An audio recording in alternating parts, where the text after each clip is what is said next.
Ladies and gentlemen, today I want to talk to you about the power and necessity of setting major goals. In life, it's easy to get caught up in the routine, to settle for what's comfortable and familiar. But greatness lies beyond the comfort zone. To achieve extraordinary success, you must set extraordinary goals. These goals will push you, challenge you, and drive you to become the best version of yourself.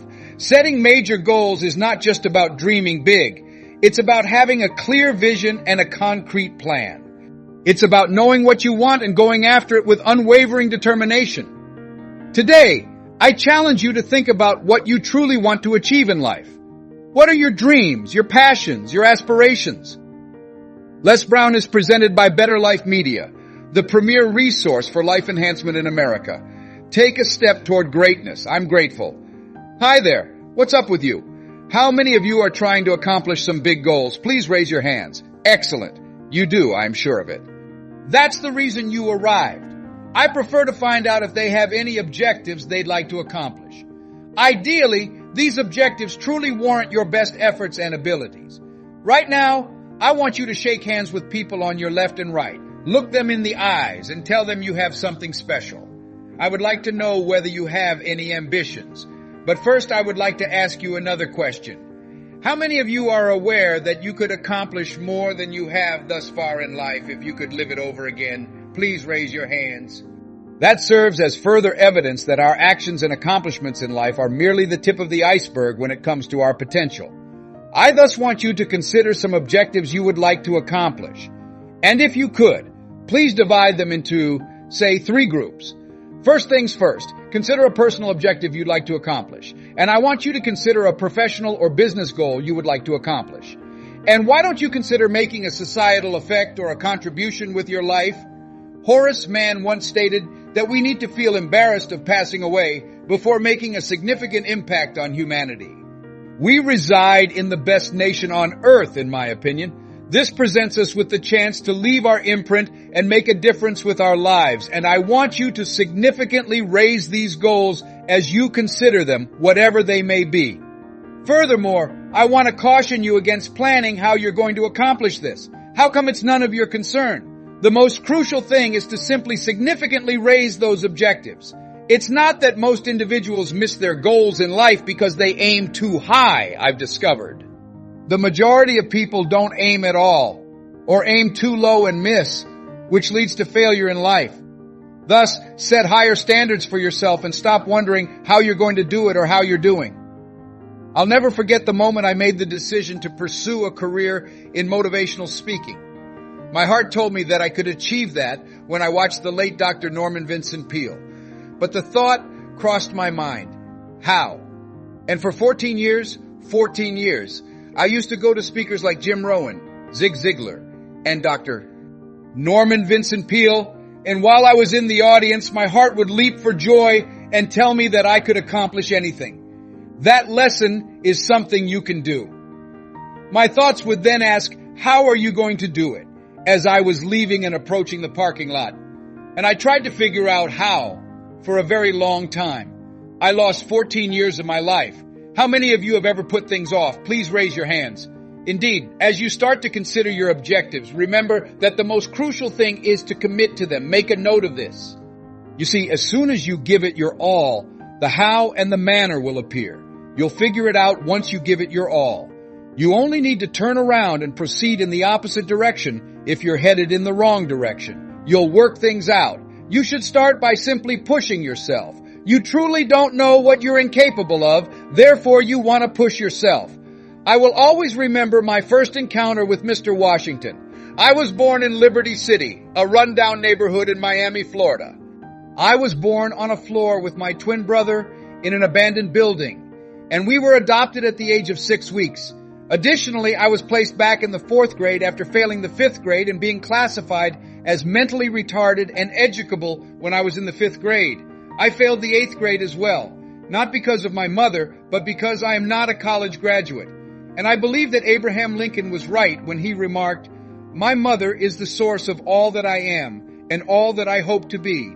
Once I came across a sign that claimed God had taken me out of the womb of my birth mother and placed me in the heart of my adopted mother. Thus, my primary objective was to provide my mother with a house so that I could care for her. I took care of her till she passed away at the age of 88. However, I will always remember the day I met Mr. Washington. He said, "Young man, go to the board and work this problem out for us," as I was waiting on another kid in class. "Oh, sir, I'm not able to do that." "Why?" he asked. "I'm not one of your students," I remarked. He said, "Observe me."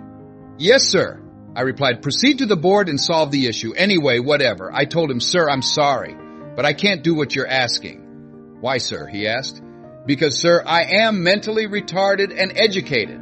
And the student started laughing uncontrollably. He emerged from his desk. "Don't ever say that again," he said, glancing at me.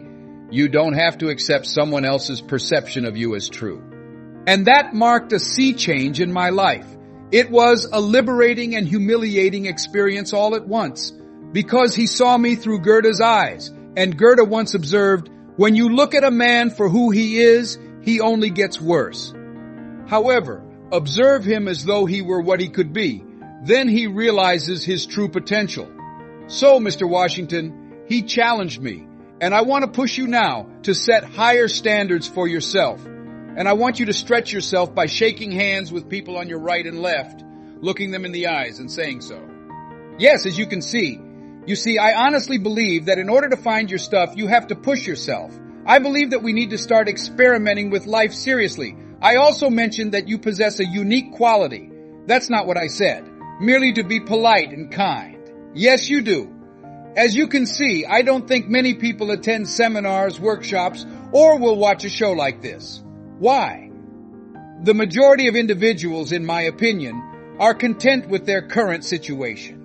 I was reminded of a man who one day was strolling down the street and passed his porch where a dog was wallowing and some people were chatting, and he wanted to know why the dog was groaning so much. And he turned back saying, "Pardon me, why is the dog groaning and sighing?" he questioned the owner. "Because he's lying on a nail," the man remarked. "So why won't he get off?" he asked. "It's not hurting hard enough for him to get off," he claimed. "Just enough pain to make me sigh and cry out." What proportion of you know folks who ought to be here? Please raise your hands. What percentage of you know people? They just mope and lament, weep and moan. "It's not enough money that I make," born and moan. "I'm not happy at work." 87% of workers attend jobs they detest. Furthermore, as you and I both know, we have the unpleasant distinction of having a higher than average rate of heart attacks on Monday mornings in this nation. People are heading to jobs they detest on Monday morning between 6 o'clock and 9 in the morning. The hearts that kept quiet when I said I didn't want to go after them. A few of you are unwilling to report to work on Monday, thus the matter at hand is this. Thus, you want to discover what speaks to you. What do you truly want to accomplish? You want to try different things in life to see what works best for you. You possess a unique quality. You are capable of greatness. You are capable of far more than you can ever think. You see, I think anyone can perform at the highest caliber with practice and observation. However, when you're striving for greatness, and this is something worth documenting, you act as though you have no boundaries because you don't know what they are. You have something unique, I tell you. You're capable of greatness. And I want to be clear about 4 things. First off, you already know everything I'm about to say. Should the message I'm about to convey to you not already be a part of who you are, you would not be present in the audience. That's the top item. That is crucial. You already possess it. All that I will do is authenticate and confirm what is already a part of you.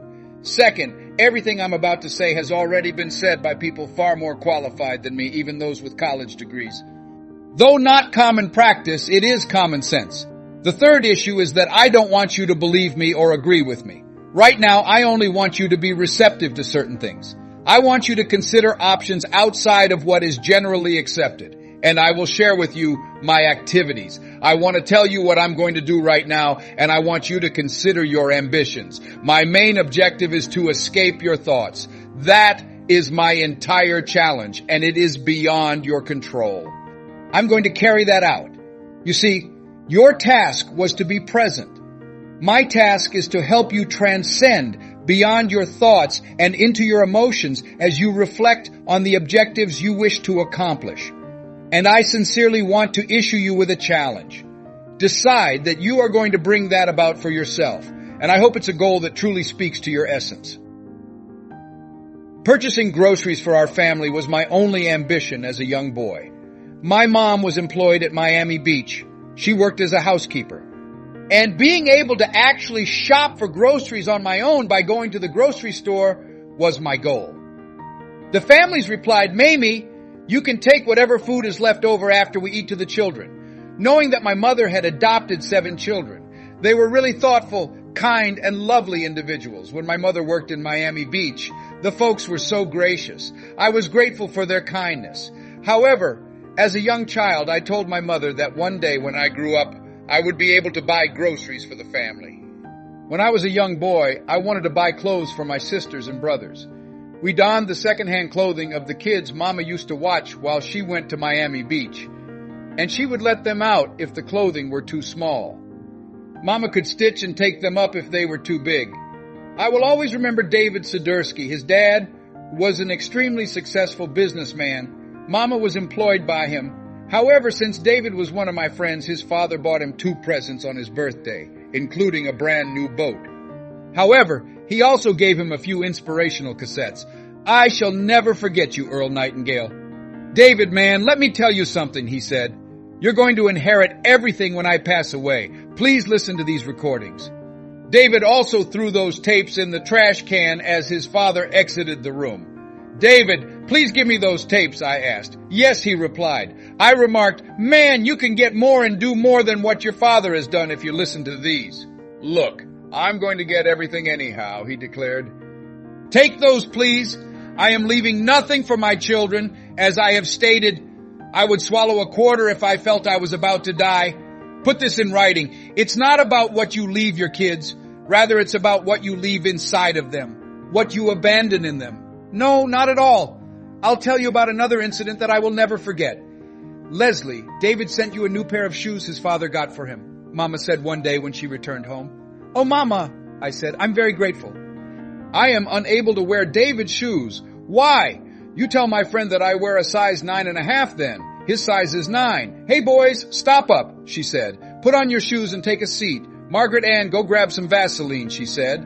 After entering, my sister began applying Vaseline to my feet and instructed me to run some water in the bathtub. "She's going to go there immediately, so step into those shoes without stomping on the heels." "Don't, Mama," I said. "Boy, stop talking. Avoid stomping on the heel." She then insisted that I enter the bathtub. "Mama, these shoes hurt," I remarked. "Enter there and explore the water," she instructed. "I'm also circling the bathtub." Then she made an attempt to divert me. I was aware of her actions.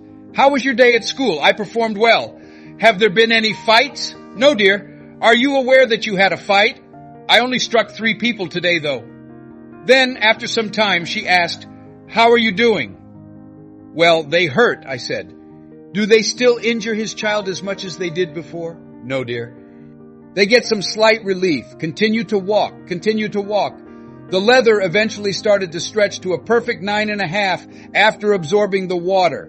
Do you believe that Fortune 500 firms have begun discussing how to do more with less? It's something my mother has been doing for a while. What a remarkable talent you are. Who would have imagined, though? Anyone keeping an eye on these 7 kids and this child, who would have guessed? And as I gaze upon you, I declare that grandeur resides within you. You are capable of far more than you can ever think. I could never have been persuaded to do what I am doing at this moment. You know, the easiest thing I do every year is walk into a sales organization and raise sales dramatically. Or I go into a prison and teach inmates new ways to view themselves and teach them strategies for integrating into the system. Or I inspire young people to start seeing how they can have a future-focused vision of themselves and fit into it. It's the most effortless thing I do.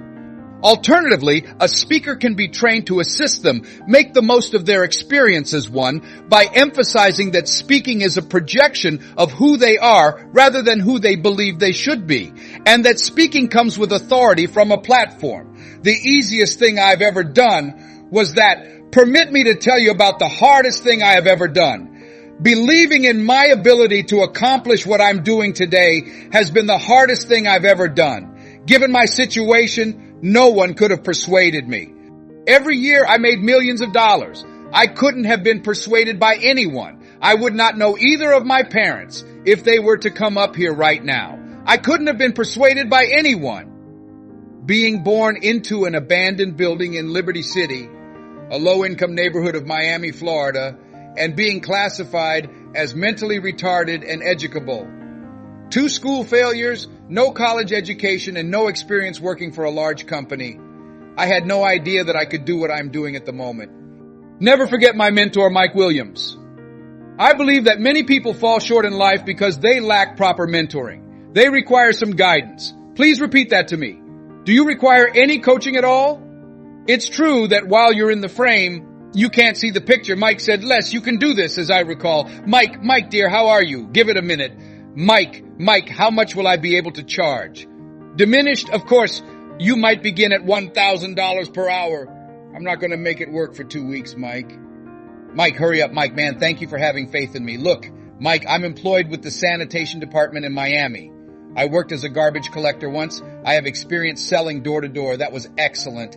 And I'm the disc jockey here. Mike, that's excellent. Mike, though, I don't think I'm capable of it. You can, Les. However, Mike, I have no credentials. I've never had a book published. Anything at all, dude. I'm not wealthy. How can I impart knowledge that I have never received? Les, though, how about you simply give it a shot? Les, why don't you stretch? Man, get over it. Mike, I'm not sure. And this is what I discovered. Put this in writing. Until your belief takes hold, you may need to believe in someone else's belief in you. Here, I have respect for Mike Williams. I didn't think I had anything in me, but this young man did. Strong, analytical intellect. I turned to face him. I have always valued his perspective, and the way he stared at me made me feel unique. And Mike, I said, all right. And I simply refused to let go of what Mike had spoken to me. I simply refused to let go of what Mr. Washington had spoken to me. Leslie, you're special, my mother said to me as I held on to her. Mama was ignorant of the meaning of the statement, you're educable, mentally retarded. Her schooling only reached the 3rd grade. He'll be okay on your hard skull, she said. Soften our posteriors. He will be all right. However, she said, baby, you're special. You are unique. And they repeated themselves again and again. Hearing, hearing, and hearing is the source of faith. This is what I would like you to do then. Together, let's affirm that your dreams and your goals are achievable as you consider them, collectively. Please be sincere when you say it. I'm grateful. Put that in writing. You see, most individuals are potentially blind, which is why most people never reach their goals. They scan the area. Glancing around, they attempt to focus on the things they lack. Robert Roots is a young author who wrote a book on the 3 tiny people's principles of success. He claimed that what prevents you from being successful or happy in life is not what you lack, but rather what you believe you need. What matters is not what you need. You see, I was dwelling on my lack, possessed no credentials, no college degree, and no experience working for a large company. I was dwelling on the bad stuff. Having stated that, when you lose concentration on your objective, you notice bad things. What have you brought with you? What is it you carried with you that you manifested? Hello, Les. It may seem unlikely to you, but my dream is unlikely. My longtime buddy Dexter Yeager once told me that the odds don't matter when the dream is large enough. It makes me think of a great man. His name was not mentioned in the Time magazine article on some of the greatest minds of the 20th century that I was reading. Dr. Howard Thurman was a physician who advised Mahatma Gandhi and served as one of Dr. Martin Luther King Jr.'s mentors. Albert then snatches her. He went on to say that the best way for a man or a woman to pass away is if their loved ones are gathered about their bed, joining them in prayer as they pass away. But picture yourselves, if you will, standing around your bed while you are on your deathbed. Life has bestowed upon you dreams, ideas, talents, gifts, and abilities that you never put to use. And here they are around your bed shouting, "We came to you and only you could have given us life," while glaring at you through big, irate eyes. We now have to pass away eternally with you. And the question is, what would perish with you if you passed away right now? What potential for greatness, dreams, ideas, skill, leadership, and greatness did you show up to bring? Did you let fear or procrastination stop you? Oh God, perhaps that is the reason Henry David Thoreau composed those lines. To arrive at the brink of demise, just to find that you've never actually lived, only to find that you haven't even touched the tip of your potential. Please repeat after me with strength, emotion, and conviction. I will not die without having lived. Indeed, say live your dream and shake hands with people to your right and left. Yes, I think we should all make a commitment. I will not give up and cease to exist. Forget about the artwork. One sperm out of 540 million survived to become you. Those odds will never come again. You can win anything if you can overcome those odds. You already know what else stopped the majority of folks not successful. Together, let's declare, I will fail my way to success. Sure, put that in writing. I will not succeed unless I fail. You see, 8 millionaires have experienced financial bankruptcy. 85% of people let their fear of failing take precedence over their drive for achievement. And Maya Angelou stated it best when she said that I think the reason most individuals only go so far in life before giving up. She composed a poem. Most people, she claimed, only make it so far in life before stopping and pulling off the road, particularly when life throws curveballs at them. Rejection strikes, they become ill, or they lose something. They converse. Furthermore, they don't even switch on their emergency lights, in my opinion. It's not that they're dysfunctional. They want no one to pull over and point out that they have some jumping cables in their trunk. You require a jump, do you not? Hey, look, 3 or 4 miles ahead is a service station. I can get you up there to grab some gasoline. I have a can. I'm okay, I promise. I once hosted the highest rated, fastest canceled chat show in television history. I was happy that I had one, at least. You know, when I first started working in television years ago, the medium was built on controversy and strife. So I said, I want a talk show that focuses on solutions. First idea of that nature, very well received. The syndicators think that you've just struck it lucky. Let's do these other kinds of shows, come on. Perhaps you are Jerry Springer? Oh no, I didn't come here for that. No, I think we should hold ourselves to a higher level because we live in the best country in the world. I refuse to come here and compromise my identity. I'm not going to back down. I will not become less demanding of myself for you. No, it's not the reason I turned up. Thus, I was let go. Guards, let him go. I can go on my own. But first, allow me to explain what transpired. I parked after taking a hit. It wasn't that I couldn't accomplish more. My idea worked well, however. After I accepted the blow and the show was canceled, I also canceled. It won't work when they say the show will be removed off television. Thus, you can't be successful in television, I told myself. I then parked. Do you know what I did? So I returned to what I knew best, speaking motivationally. I'm doing better than most folks, at least. That is insignificant, to make oneself feel better by making comparisons to others who are worse off than you. No, I parked. My emergency lights were not on. I didn't want to become noticeable. I parked. Know how long I parked, please? I spent 10 years parking. Can you hear me right now? In contrast to Regis Philbin, he continued on after his shows were discontinued. He persisted and continued to receive further shows. You can bet that someone pushed him. You need a lift, someone said. That wasn't even an option that I gave myself. I turned off the freeway, returned to my familiar surroundings, and parked.